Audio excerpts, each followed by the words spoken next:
Harta kekayaan AKBP Arif Fazlur Rahman, Kapolres Lamongan nyamar lapor sepeda hilang, dicueki anggota.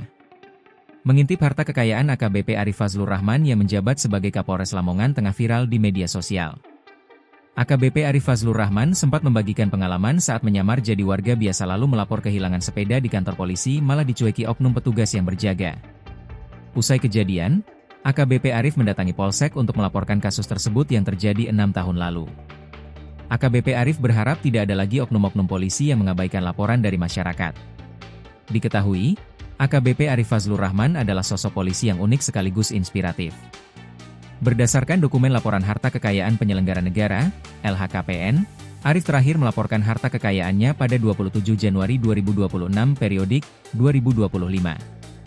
Adapun total harta kekayaan AKBP Arif Fazlur Rahman tercatat sebesar Rp3.583.216.944 atau sekitar 3,5 miliar rupiah. Tanah dan bangunan Rp2.792 juta. Alat transportasi dan mesin Rp300 juta. Kas dan setara kas Rp455.216.944. Subtotal Rp3.583.216.944. Total harta kekayaan, 3.583.216.944 rupiah. Download Tribun X sekarang, menghadirkan lokal menjadi Indonesia.